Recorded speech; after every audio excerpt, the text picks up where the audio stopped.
नमस्कार दोस्तों, जैसा कि आप देख पा रहे हैं कि एक अभी हिमाचल हाई कोर्ट की जजमेंट आई है। बहुत ही बेहतरीन जजमेंट आई है बेल के ऊपर, जिसमें कि कोर्ट ने ये ऑब्जर्वेशन की है कि custodial interrogation can not be use to extract confession. और ये बहुत ही बेहतरीन जजमेंट आई है और आगे भी ये काम आ सकती है बहुत सारे लॉयर्स के।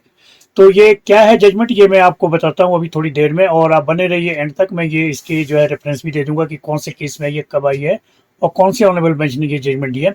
लेकिन उससे पहले मैं आपसे ये रिक्वेस्ट करना चाहूंगा कि प्लीज़ आप सब्सक्राइब करें ज़्यादा से ज़्यादा, और ज़्यादा से ज़्यादा शेयर करें, कमेंट करें, ताकि मुझे इंकरेजमेंट मिले और मैं आप लोगों के लिए इसी तरह से जो केस लॉ है, इंपॉर्टेंट केस लॉ जो है, इस तरह से मैं आपके लिए ला सकूं। तो चलिए मैं आपको ले चलता हूँ उस जजमेंट की तरफ। उसमें क्या थे फैक्ट्स, तो सबसे पहले जैसे कि आप देख पा रहे हैं, ये जो है एक जो इसमें जो फैक्ट्स दिए हुए पैरा 2 में, ये था कि जो 4 एम्प्लॉयज थे एक स्टान एचपी एंटरप्राइज में, इनके ऊपर ये एलिगेशन है कि इन्होंने 28,57,000 का जो है इसमें एम्बेजलमेंट मिस अप्रोप्रिएशन की है।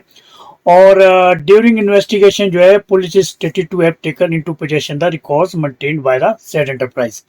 तो फिर इसके बाद जो है इसमें जो है 19 नवंबर 2022 की ये जो एफआईआर रजिस्टर हुई थी, और 23 नवंबर 2022 को इनको जो है इंटरिम बेल मिल चुकी थी।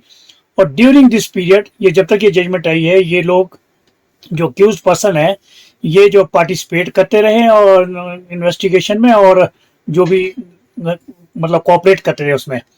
और फिर जब ये बेल फाइनल हियरिंग के लिए आई, तो पुलिस ने जो है इसमें कस्टोडियल इंटेरोगेशन मांगी थी। तो इसमें ऑनरेबल कोर्ट ने ये ऑब्जर्वेशन किया, और ये बड़ी इंपॉर्टेंट ऑब्जर्वेशन है पैरा 9 में जो कहा है, the respondent has not been able to justify the reasons for seeking custodial interrogation of petitioner. It is submitted that the petitioner is not disclosing the names and identity of person in whose account the money has been transferred from his account.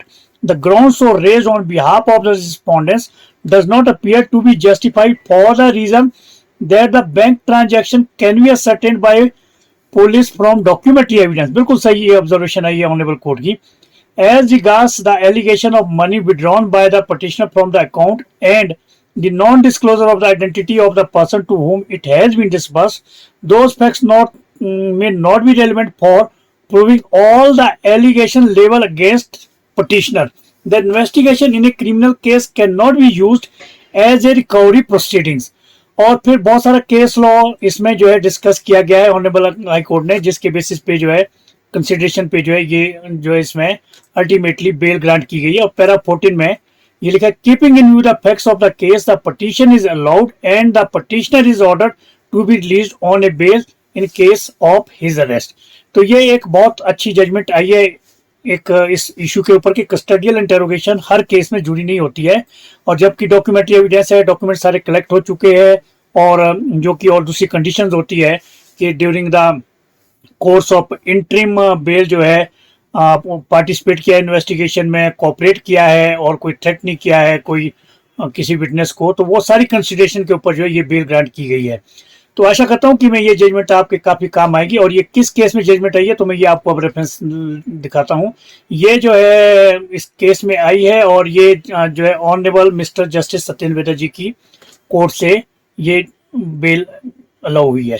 तो धन्यवाद। एक बार फिर मैं जाते जाते आपसे request करूंगा कि आप कृपया जो है सब्सक्राइब करें, कमेंट करें, लाइक करें, और ज़्यादा से ज़्यादा शेयर करें, और अपने सजेशंस भी देते रहे। धन्यवाद। Good night.